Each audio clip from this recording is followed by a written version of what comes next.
Assalamualaikum putra-putri Indonesia, ketemu lagi dengan Miss Raharti. Di kesempatan kali ini saya akan menjelaskan tentang tema 2, subtema 2, pembelajaran ketiga. Sebelum pelajaran kita mulai, yuk kita berdoa dulu agar pembelajaran kita berjalan lancar. Putra-putri Indonesia, tahukah kalian bahwa semasa mempertahankan kemerdekaan Indonesia diperlukan perjuangan yang luar biasa dan kerjasama yang luar biasa dari seluruh rakyat agar kemerdekaan Indonesia tidak direnggut oleh bangsa lain. Berbagai perjuangan untuk mempertahankan kemerdekaan terjadi di mana-mana. Salah satunya adalah perjuangan untuk mempertahankan kemerdekaan, yaitu pertempuran Ambarawa. Pertempuran Ambarawa ini terjadi pada tanggal 20 Oktober 1945. Tentara sekutu di bawah pimpinan Brigadir Beto mendarat di Semarang dengan maksud mengurus tawanan perang. Kedatangan sekutu ini diboncengi oleh Netherlands Indies Civil Administration atau NICA. Namun, ketika pasukan sekutu dan NICA telah sampai di Ambarawa dan Magelang untuk membebaskan para tawanan tentara Belanda, para tawanan tersebut justru dipersenjatai sehingga menimbulkan kemarahan pihak Indonesia. Pada tanggal 26 Oktober 1945 di kota Magelang terjadi pertempuran antara pasukan Tentara Keamanan Rakyat atau TKR dengan pasukan gabungan Inggris dan NICA. Insiden tersebut berhenti setelah Soekarno dan Brigadir Beto melakukan perundingan dan memperoleh kata sepakat. Namun, ternyata pihak sekutu mengingkari janji. Pada tanggal 12 Desember 1945, pertempuran berkobar di Ambarawa. Kolonel Sudirman langsung memimpin pasukannya yang menggunakan taktik gelar supit urang atau pengepungan rangkap dari kedua sisi, sehingga musuh benar-benar terkurung. Setelah bertempur selama 4 hari, pada tanggal 15 Desember 1945, pertempuran berakhir. Indonesia berhasil merebut Ambarawa dan sekutu dibuat mundur. Kemenangan ini diperoleh berkat kerjasama dari seluruh rakyat di Ambarawa. Kemenangan pertempuran ini kini diabadikan dengan didirikannya Monumen Palangan Ambarawa dan diperingati sebagai Hari Jadi TNI Angkatan Darat atau Hari Juang Kartika. Pertempuran Ambarawa merupakan salah satu pertempuran yang sangat bersejarah dalam upaya mempertahankan kemerdekaan Indonesia. Tentunya pertempuran tersebut memiliki makna sejarah bagi seluruh rakyat Indonesia. Salah satunya yaitu yang diperingati sebagai Hari Jadi TNI Angkatan Darat. Setelah mengetahui pertempuran Ambarawa, yuk kita pecahkan beberapa permasalahan berikut.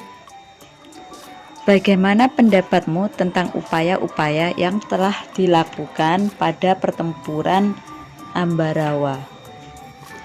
Bagaimana pendapatmu tentang sikap tentara NICA yang melanggar kesepakatan? Bagaimana pendapatmu tentang taktik gelar supit urang? Sikap apa yang dapat kamu pelajari dari para pahlawan yang berjuang di Ambarawa? Bagaimana kamu dapat menerapkan sikap-sikap tersebut dalam kehidupanmu sehari-hari? Berikan contohnya ya.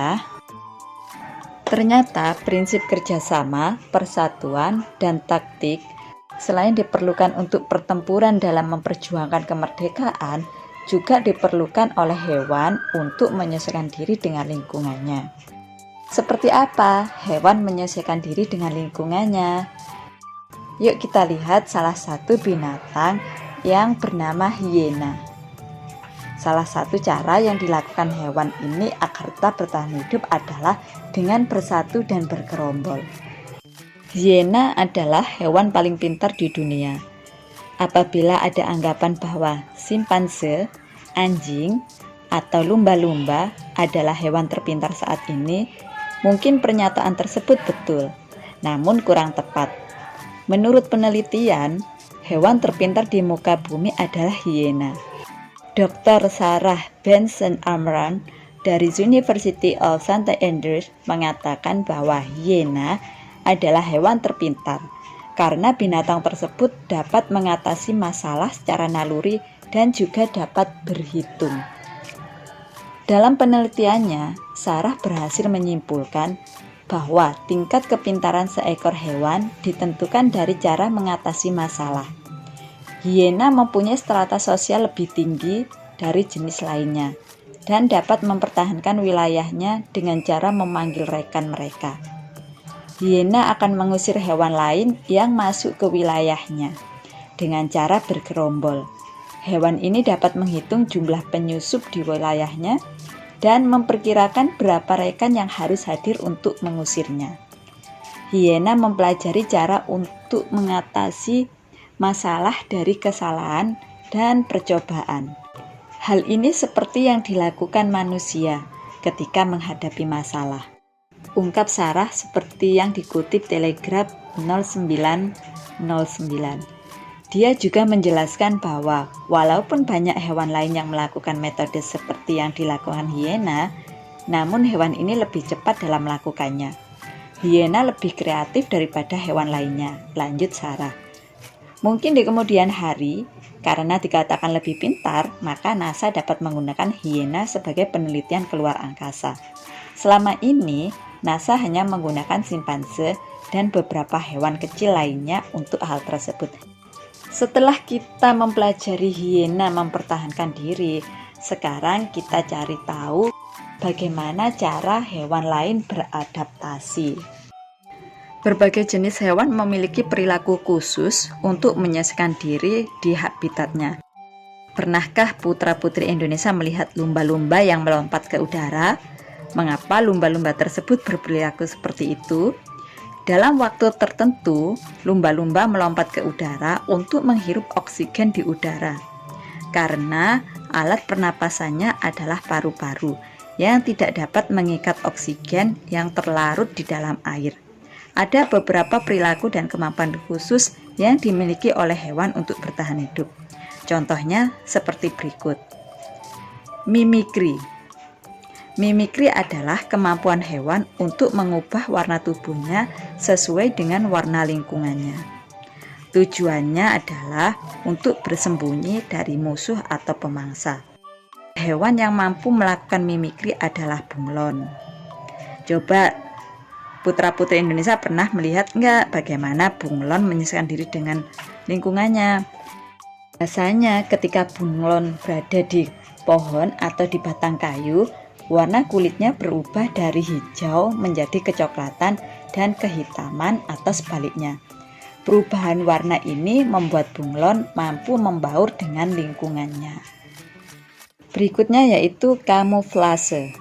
Pernahkah kalian melihat ulat yang warnanya hampir mirip dengan daun sehingga sulit dibedakan antara ulat dan daun?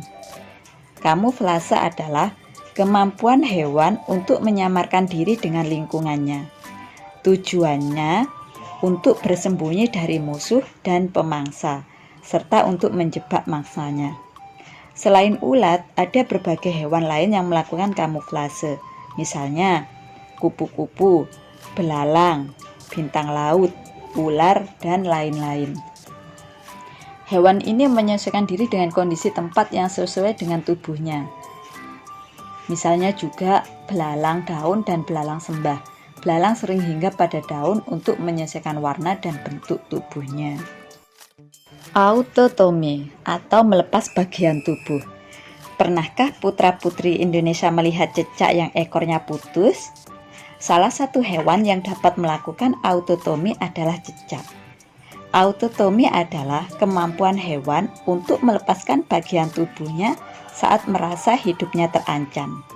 Selain cecak, hewan yang mampu melakukan autotomi adalah kadal. Hewan tersebut akan memutuskan ekornya untuk mengecoh musuh atau pemangsa. Setelah beberapa saat, ekor yang putus tersebut akan tumbuh kembali karena hewan tersebut juga memiliki kemampuan regenerasi. Menggulungkan diri. Terenggiling melakukan penyesuaian diri dengan menggulungkan tubuhnya membentuk spiral. Cara ini dilakukan untuk melindungi diri dari serangan musuh. Contoh hewan lain yang menggulungkan diri adalah lipan. Nah, setelah kalian tahu bagaimana cara menyesuaikan diri beberapa binatang, sekarang yuk kita cari tahu binatang-binatang di bawah ini menyesuaikan diri dengan lingkungannya. 1. Cumi-cumi. 2. Siput. 3. Ular. Alhamdulillah, pelajaran hari ini telah selesai. Mudah-mudahan apa yang kita pelajari hari ini bermanfaat. Sampai ketemu lagi ya putra-putri Indonesia. Terima kasih dan wassalamualaikum.